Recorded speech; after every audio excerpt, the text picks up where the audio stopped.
Assalamualaikum dear students, open your science book. Today we will learn the next half part of long question number 3 chapter number 11 chemical effect of current।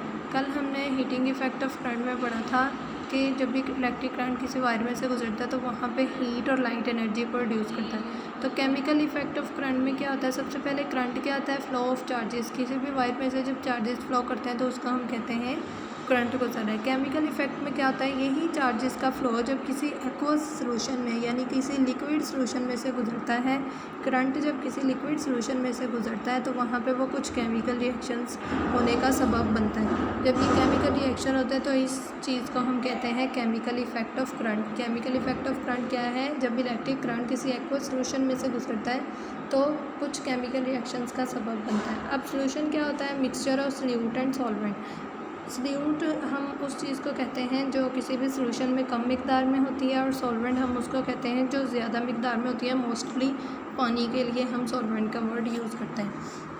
अब यहाँ पे water का formula होता है H2O। जब एक water molecule अपने components में टूटता है तो अपने अंदर से पॉजिटिव और नेगेटिव आइंस को रिलीज़ करता है।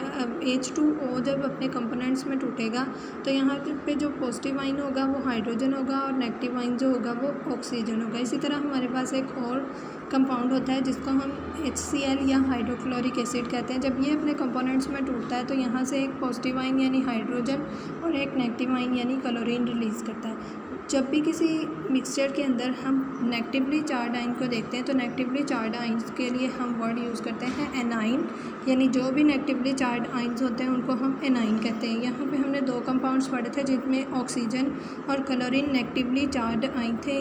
तो ये नेगेटिवली चार्ज आइन क्या होते हैं, एनाइन। और किसी भी सोल्यूशन में पॉजिटिवली चार्ज आइंस के लिए हम वर्ड यूज़ करते हैं कैटाइन। तो यहाँ पे हमने दो कंपाउंड्स पढ़े, उन दोनों में पॉजिटिवली चार्ज आइन कौन सा है, हाइड्रोजन। तो हाइड्रोजन को हम क्या बोलेंगे, ये कैटाइन है। एनाइन और कैटाइन के रिलेटेड दो टर्म्स और यूज़ होती हैं जो कि इलेक्ट्रिक सेल्स में यूज़ होती हैं। वहाँ पर एक रॉड होता है जो कि इलेक्ट्रिकली चार्ज होता है। दो रॉड्स एक सेल के अंदर मौजूद होते हैं जो कि दोनों ही इलेक्ट्रिकली चार्ज होते हैं। अब जिस रोड के ऊपर पॉजिटिव चार्जेस जमा होते हैं उस रोड को हम एनोड कहते हैं, और जिस रोड के ऊपर नेगेटिव चार्जेस जमा होते हैं उसको हम कैथोड कहते हैं। यहाँ पे हमने कैथोड की कैटाइन की डिफाइन में कहा कि पॉजिटिवली चार्ज है लेकिन कैथोड वो रोड नेगेटिवली चार्ज होगा। एनाइन की डिफाइन में हमने कहा ये नेगेटिवली चार्ज आइन है, लेकिन एनोड में हम क्या कहेंगे, ये पॉजिटिवली चार्ज इलेक्ट्रोड है। एनोड, एनाइन, कैटाइन और कैथोड ऑपोजिट होंगे एक दूसरे के। आइंस हैं तो वो पॉजिटिवली और नेगेटिवली चार्ज आइंस होंगे, और कैथोड और एनोड की सूरत में वो रोड्स की सूरत में होते हैं। इस तरह से कुछ इलेक्ट्रिक सेल्स होते हैं जिनके अंदर ये एक सोल्यूशन होता है जो आपको ब्लू कलर में नज़र आ रहा है। इस सोल्यूशन के अंदर पॉजिटिव और नेगेटिव आइंस इस तरह से फ्रीली मूव कर रहे होते हैं, यानी जिस तरह हमने इधर वाटर और HCl में देखा कि H पॉजिटिव और Cl नेगेटिव आइंस होते हैं, इसी तरह इस सोल्यूशन में ये जो नेगेटिव चार्जेस हैं हम यही एग्जांपल कंसीडर कर लेते हैं, ये क्लोरीन आइंस हैं, और जो पॉजिटिव चार्जेस हैं ये हाइड्रोजन आइंस हैं।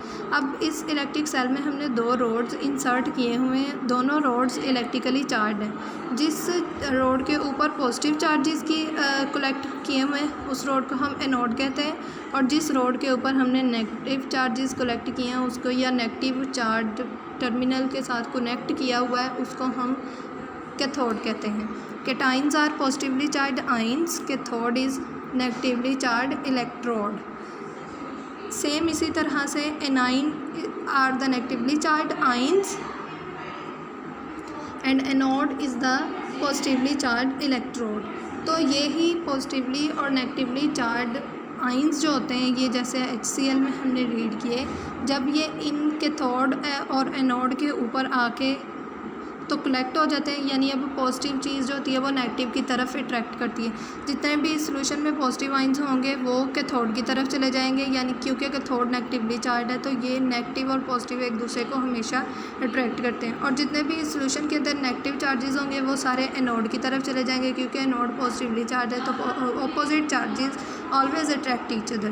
तो इस तरह से इलेक्ट्रोलाइसिस होती है कि पहले जो सोल्यूशन के अंदर हमारे पास जो कंपोनेंट्स हैं वो टूटते हैं, यानी पॉजिटिव और नेगेटिव चार्जेस इस तरह से सेपरेट हो जाते हैं, फिर वो इलेक्ट्रोड्स की तरफ मूव करते हैं, यानी जो नेगेटिव चार्जेस होंगे वो हमेशा पॉजिटिव इलेक्ट्रोड की तरफ मूव करेंगे और जो पॉजिटिव चार्जेस होंगे वो हमेशा नेगेटिव इलेक्ट्रोड की तरफ मूव करेंगे और इसको हम एक बैटरी सोर्स के साथ कनेक्ट कर देंगे ताकि इलेक्ट्रोलाइसिस का प्रोसेस हो सके। यानी सॉल्यूशन के कंपोनेंट्स टूटने के बाद इलेक्ट्रोड्स के साथ जुड़ चुके हैं इलेक्ट्रिक करंट की वजह से। इस प्रोसेस को हम कहते हैं इलेक्ट्रोलाइसिस। इसी से रिलेटेड एक और प्रोसेस होता है जो कि केमिकल इफेक्ट ऑफ करंट है, वो इलेक्ट्रोप्लेटिंग होता है। इलेक्ट्रोप्लेटिंग के अंदर हम क्या करते हैं, किसी भी मेटल की दूसरी मेटल सरफेस के ऊपर हम कोट करते हैं। जिस तरह से हम पेंट के लिए वर्ड यूज़ करते हैं, हम कोटिंग कर रहे हैं, तो एक थिन लेयर ऑफ मेटल किसी दूसरी मेटल के ऊपर कोट कर रहे हैं। इस प्रोसेस को हम क्या कहते हैं, इलेक्ट्रोप्लेटिंग। और ये भी हम इलेक्ट्रिक करंट की मदद से ही करते हैं। जैसे आप लोगों की बाईसाइकिल के रिम होते हैं, उनके ऊपर निकल एक धात होती है, उसकी प्लेटिंग की जाती है, तो ये भी इलेक्ट्रिक करंट की वजह से की जाती है। इस तरह से ये आपकी बाईसाइकिल का रिम है और इस रिम के ऊपर निकल एक धात होती है, उसकी इलेक्ट्रोप्लेटिंग की जाती है। इस टॉपिक से रिलेटेड, केमिकल इफेक्ट से रिलेटेड आपका नेक्स्ट हाफ लॉन्ग क्वेश्चन है जिसको आपने अच्छे तरीके से याद भी करना है और लिखना भी है।